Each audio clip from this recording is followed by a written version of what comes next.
So hey guys welcome to F.A.Q channel. और guys Motorola ने officially India में अपना latest smartphone Moto Edge plus launch कर दिया है विद इट्स प्राइसिंग। और गाइस ये स्मार्टफोन मोटोरोला की तरफ से एक फ्लैगशिप स्मार्टफोन है जो कि काफ़ी अच्छे फीचर्स के साथ आ रहा है, लेकिन मोटोरोला ने इसकी प्राइसिंग थोड़ी सी हाई कर दी है।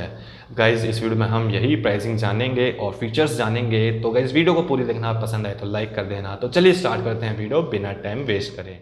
गाइज मोटोरोला ने ये स्मार्टफोन लास्ट मंथ रिवील किया था। देखने में काफ़ी अच्छा स्मार्टफोन था। फ्रंट से 6.7 इंचेस की डिस्प्ले OLED का डिस्प्ले है जो कि पंच होल डिस्प्ले के साथ आती है। फ्रंट में 25 मेगापिक्सल कैमरा भी है। बैक में अगर देखें तो ग्लास बैक है और एल्यूमिनियम बॉडी फ्रेम है। तो ये ना बॉडी डिज़ाइन से काफ़ी अच्छा है और फीचर्स भी काफ़ी अच्छे हैं। स्नैपड्रैगन 865 प्रोसेसर है, लेटेस्ट प्रोसेसर और ट्रिपल कैमरा सेटअप है जिसमें 108 मेगापिक्सल का फ्रंट मेन सेंसर है और 16 मेगापिक्सल का वाइड एंगल और 8 मेगापिक्सल का टेलीफोटो।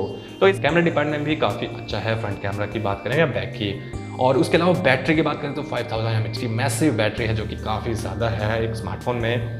लेकिन एक कमी है चार्जर की, जो कि 18 वॉट का टर्बो पावर चार्जर है। थोड़ा सा कम है। इनको मोटो को कम से कम 30 या फिर 40 वॉट के चार्जर के आसपास देना चाहिए था। उसके अलावा बात करें एंड्रॉइड 10 सपोर्टेड है। स्टीरियो स्पीकर्स आते हैं इसमें आपको और OLED डिस्प्ले मिलती है जो कि 90 हर्ट्ज डिस्प्ले के साथ आती है।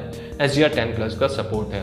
यानी कहने की बात यह है कि सारे फीचर्स आपको इस स्मार्टफोन में देखने को मिल जाते हैं, लेकिन बात अटक जाती है प्राइसिंग पे। गाइस 75,000 रुपीज़ की प्राइस में ये फ़ोन लॉन्च हुआ है। यस 75,000 की प्राइस में काफ़ी ज़्यादा प्राइस है अगर मोटोरोला कंपनी को देखा जाए, क्योंकि मोटोरोला इंडिया में जो मिड रेंज स्मार्टफोन में टैकल करता है और मिड रेंज स्मार्टफोन में काफ़ी ज़्यादा अच्छा परफॉर्म भी करता है, लेकिन फ्लैगशिप डिपार्टमेंट में थोड़ा सा कम मोटोरोला का हाथ है। क्योंकि मोटोरोला ने इससे पहले जो है मोटो रेजर लॉन्च किया था जो कि काफ़ी ज़्यादा हाई प्राइस पे था, लेकिन उसके फीचर्स अच्छे नहीं थे जस्ट बिकॉज कि वो एक फोल्डेबल स्मार्टफोन था, इसलिए वो थोड़ा सा यूनिक था।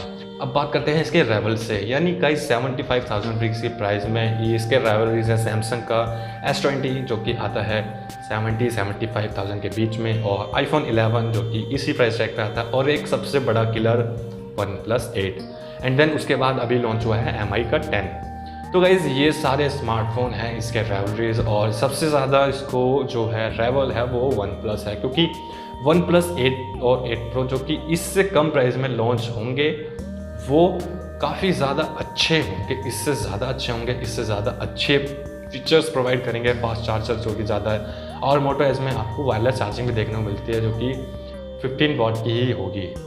मोटो में सिर्फ एक बात अच्छी है, 5G सपोर्टेड है, लेकिन उसका भी अभी कोई फ़ायदा नहीं है क्योंकि 5G अभी इंडिया में अवेलेबल नहीं है। तो गाइज़ ये मोटोरोला एज प्लस के कुछ फीचर्स थे जो कि काफ़ी अच्छे फीचर्स हैं, लेकिन प्राइस की वजह से ये थोड़ा सा क्या पता मात खा जाए, तो इसमें थोड़ी सी दिक्कत है। मोटो को थोड़ा सा कम प्राइस जो है रखना था इसको। अगर बात करें US डॉलर की तो वो $1,000 के पास आती है, यानी हिसाब लगाएं तो अगर इंडियन रुपीज़ की तो वो भी 75,000 के नियर में ही आती है। तो गाइस मोटो ने अपनी तरफ से कोई प्राइसिंग नहीं बढ़ाई है, लेकिन फिर भी प्राइसिंग इंडिया के हिसाब से काफ़ी ज़्यादा है। 75,000 इज़ मच मोर। इसकी प्रेफरेंस में लोग एप्पल या फिर सैमसंग का फ़ोन प्रेफर करेंगे, जो कि जैसी बात है ज़्यादा अच्छी कंपनी है compare to motto.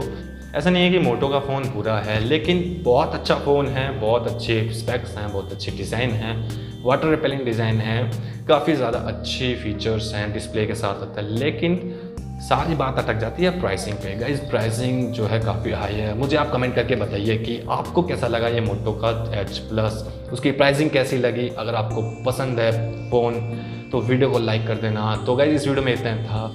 Guys share कर देना इस वीडियो को, चैनल को सब्सक्राइब कर देना। तब तक के लिए बाय बाय।